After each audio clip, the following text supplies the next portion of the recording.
Tankers, welcome back to my videos. I am wot Blitz, and today we are going over the German Tier 7, pretty much light tank, being the E25. It is a tank destroyer though.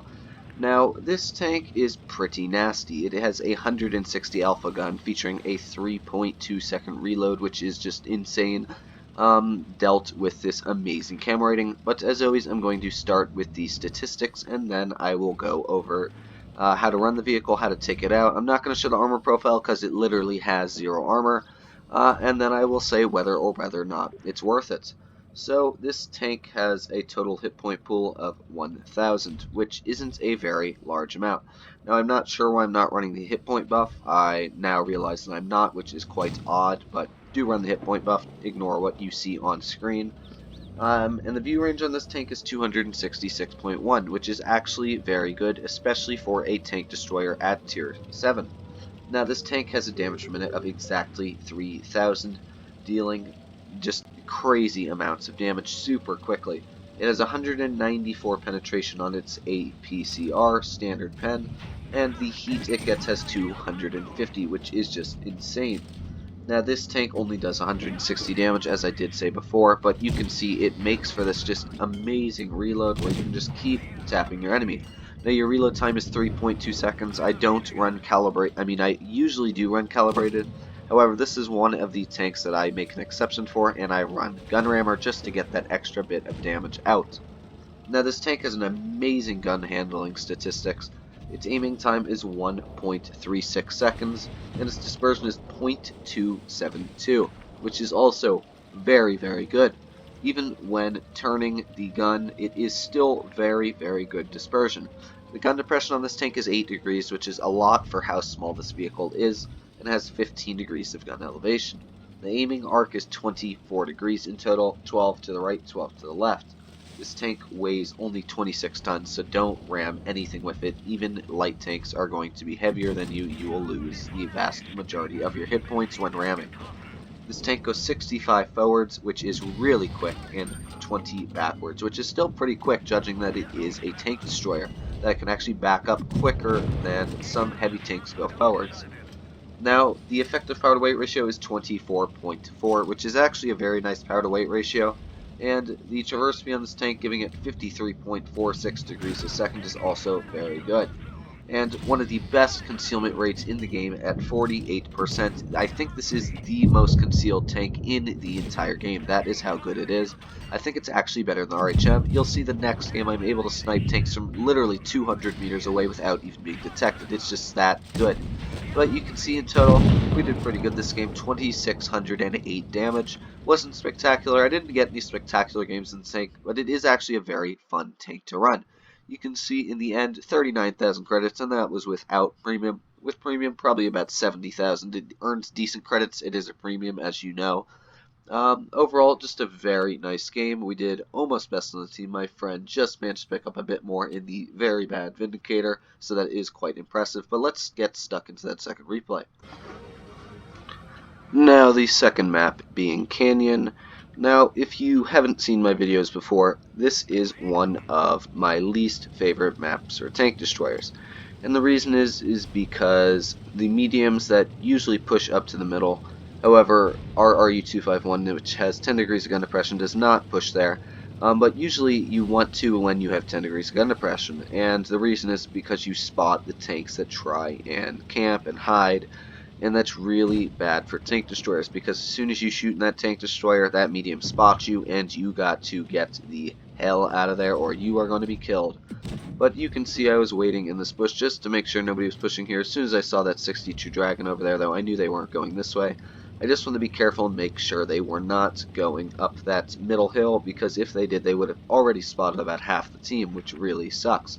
However, their team was just about as smart as my team, and neither went into the middle, which is quite embarrassing, judging that teams aren't smart enough to know where to push anymore. But that's for a different video, not this video. This isn't worst teams. But you can see I am driving as quick as I can over here to support this Charioteer. Try and get some shots into this Tiger too. Here we go. Come on, pull around this corner. Are we going to be able to get into him? Come on, come on. Ah, the building's in the way. Alright, shoot through the building. Alright, aim at his weak spot. He's not aiming at us. There's one. Now, I will say one thing about this tank. This is probably the most annoying tank in the game, because you can see when I'm running the, I don't know what you call it, the consumable that makes your reload quicker, I have a 2.7 second reload, which means that you can just really wreck your enemies and wreak havoc on them. And you can see the RHM missed me because I'm such a small target, but really, this gun is so nasty. You're able to just put so much pressure on your enemy. If you're on a map like Castilla and you're just camping back, and one of the heavies decides to push aggressive, let's say like a tiger, and you track that tiger, you can actually permanently track that tiger if you keep shooting him in that track wheel. And this gun's accurate enough to do that from pretty far away.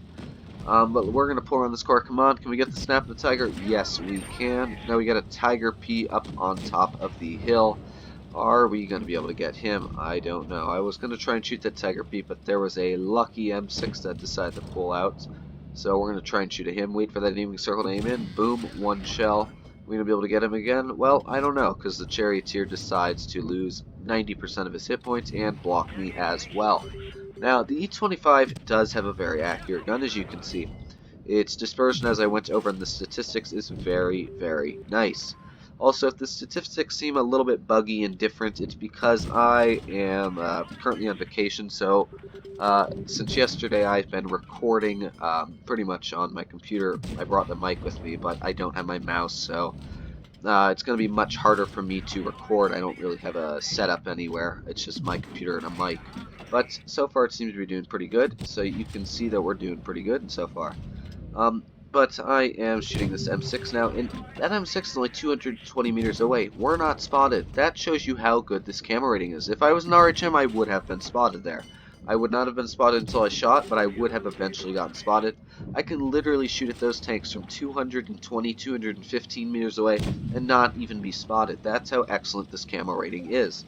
And it's just so annoying because they're getting shot by a tank that they don't know where it is, and it just keeps hitting them and hitting them. Even when you bounce, they know that you're shooting at them, but they don't know where you are, and they're just trying to find you or trying to bounce your shells, and you keep hitting them over and over, and it just gets enemies so annoyed. And everybody's been in that situation where there's that one tank that just keeps getting you and shooting you and shooting you, and we all know it's annoying, so this tank is pretty much the king of annoying. You can see here we're going to be able to just, come on, one more shell right into the side of that Yag Panther 2, and we finish this game off with 2,591 damage, pretty much getting 6,000. And that was just a quick little game. I just wanted to show these little games, showing that you don't need to have a great game to have fun in this tank. It's really just a fun tank in general. 26,000 credits, we would have earned about, I don't know, 50,000 with premium on. Not a crazy amount. It's not a crazy credit earner, not even close to the best at tier 7. But it's just such a fun tank to run, and for the price of 20 bucks, it's not a bad price at all. It is a very hard tank to run at certain scenarios. You really need to know where the enemy's going to push to run this tank really well. But this tank goes so quick that you're able to position very quickly if you see that you push the wrong way, which is very forgiving. However, its hit point pool is not forgiving, so make sure to keep your hit points at least a bit high for the end of the match. But yeah, 20 bucks, not bad, and this is $20 American or US dollars, so I'm not sure what it is in Britain or the UK or whatever.